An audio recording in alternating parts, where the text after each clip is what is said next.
The only people who don't want to disclose the truth are people with something to hide.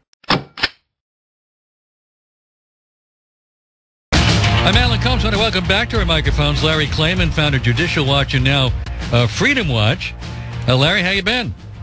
Good, Alan. How you been? Thanks for coming back on the program. Now, your latest effort is to deport a person you call the African-American Muslim in chief. So could you explain that, please?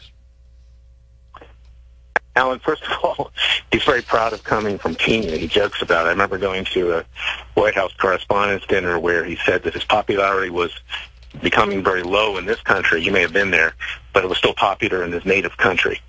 And he was telling the truth. A native country would be Hawaii, right?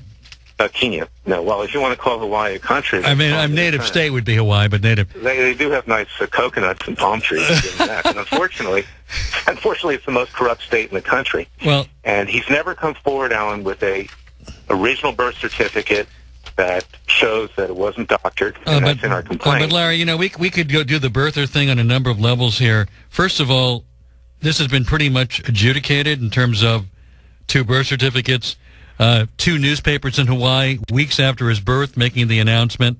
And how about the fact that his mother was American, which automatically would make him an American citizen, having an American mother, right? Excellent questions, my good friend. Okay, first of all, it's never been adjudicated. So this deportation... Well, not adjudicated in the courts, but okay, go ahead. At freedomwatchusa.org, freedomwatchusa.org, is an attempt to adjudicate it. We're asking the Department of Homeland Security, its immigration authorities, to make that determination, and we submitted a mountain of evidence. Secondly, with regard to publishing things in newspapers, that was a common practice in Hawaii for people that wanted to set their kids up to be permanent residents or citizens. So they phoned it in from Kenya newspapers. Why not?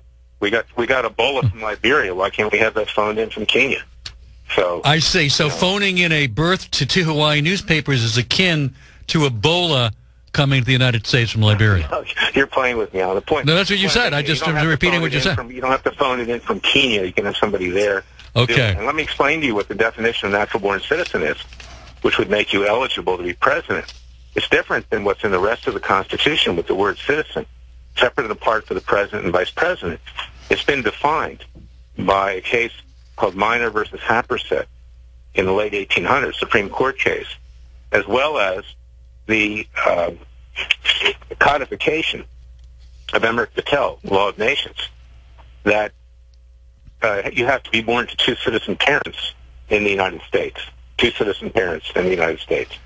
So you're not eligible to be president. I'll say this. You know, I like Ted Cruz, okay? I think he might be a good presidential candidate. But he doesn't qualify either, and neither does Marco Rubio. And the reason that the framers put that in the Constitution is because they wanted the president at least one step removed from foreign influence. And you can see with Barack Obama that he does have foreign influence.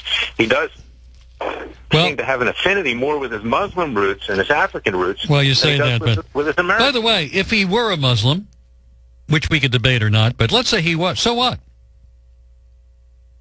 Well, the point is this. It's not whether he's a Muslim or not. Surely there are good Muslims in the world. Well, you call him a Muslim in chief, so obviously you want to make... Many of them don't speak out on what's happening. But the reality is this, is that every step of the way, Alan, and we said this before, you're Jewish, I was born Jewish. You know, he's done everything he can to harm Israel. He looks the other way when our military goes into battle. They're not allowed to fire on the enemy first for fear they might kill a Muslim civilian. They said it's better that our military gets killed.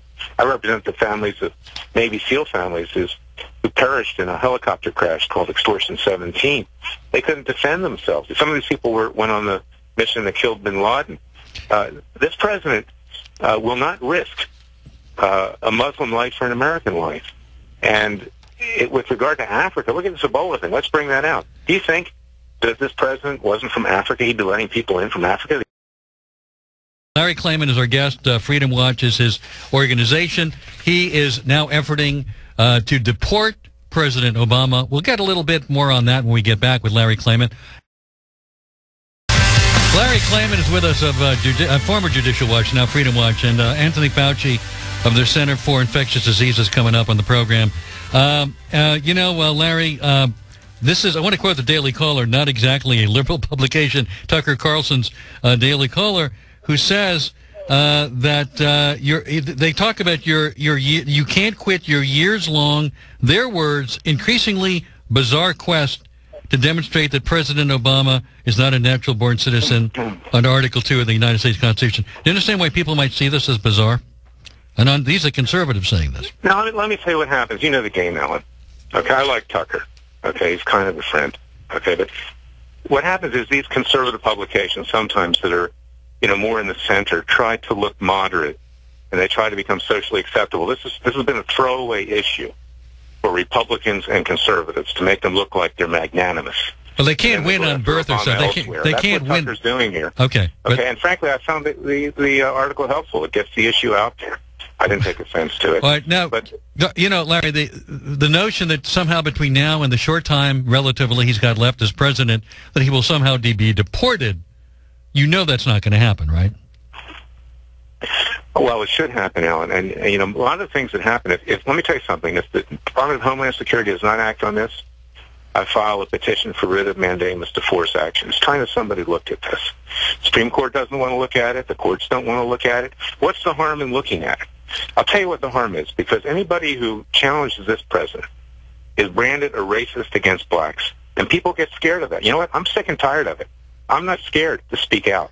There's nothing wrong with challenging the president. To tell her like it is, because I'm sick of this president. Well, he's destroying this country. I believe he's evil, plain and simple. He's evil? This audience. He's evil. How is he evil? He's evil because he's destroying this country. He doesn't give a darn about it. He'd rather be in the golf course. Even Pierce Morgan of CNN, who's the left of you, Alan. No, he's not. Just on guns. I don't hold that against you. You're entitled to your beliefs. But even Pierce Morgan ripped into him last night. Well, he may be conservative. On Hannity's show. Yeah, but he's other than guns, he may be conservative. Look, to call the president evil, you can disagree with his policies. You can think he's taking the country in the wrong direction. But to impute him with some kind of evil intent? Really? He does have evil intent. He does have evil intent, because what he's doing is he's doing exactly to people other than his own people what he didn't want to happen to his people. That is evil, okay? It was evil when the Ku Klux Klan did it.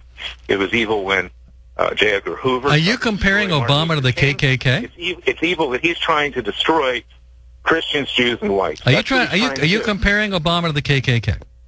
I am. Every action that he takes, we don't have enough time on this show, seems to be based on his race and on the religion that he gravitates to, which is Islam. And what we have in the Middle East right now is a huge threat to this country, and he looked the other way because he didn't want to kill his Muslim brothers en masse. We got somebody in this office who is destroying this country, and someone needs to say it straight up. I love Fox News. You do too. Without them, frankly, there'd be no other side of the story here. But the commentators that are very careful just to say he's incompetent, he doesn't know what he's doing. Yeah, he's competent. He's highly smart, Obama. Can you give me one example of how he's comparable? He's furthering racism in this country. He's dividing white. Can you be more specific about how Muslim caliphate? Can you give me more specifics on how he's furthering racism or somehow comparable to the KKK? Can you give me a specific on that? In this country, listen. This guy this police officer in Ferguson, Missouri, Darren Wilson, whether he did it or not, whether he, right, committed a criminal act by killing that kid. He essentially was lynched by Attorney General Holder and everybody else. How was he lynched by Holder? Holder flew out there personally to start a grand jury investigation. You know what? Did he fly to Philadelphia to start one when 6 white cops were killed by blacks? How does that make Obama... And in lots of instances around the country. Did he do that? How does that make Obama akin to the KKK or somehow warrant the accusation that he's a racist who wants to destroy America? Well, because Obama and Holder want this guy's head on a stake.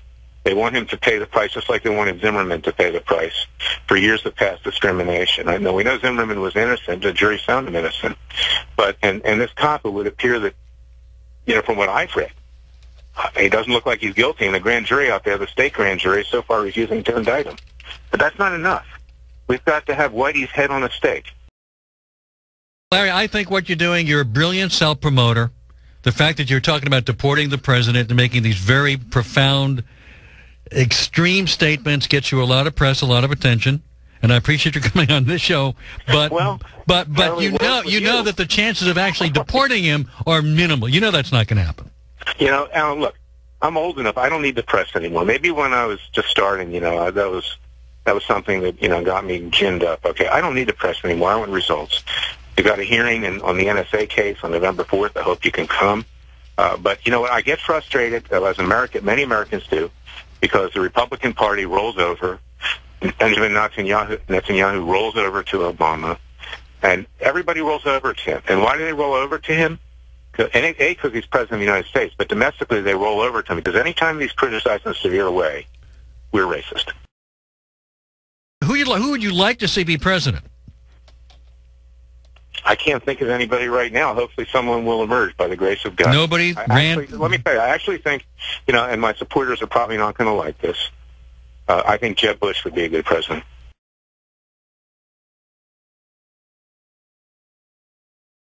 The only people who don't want to disclose the truth are people with something to hide.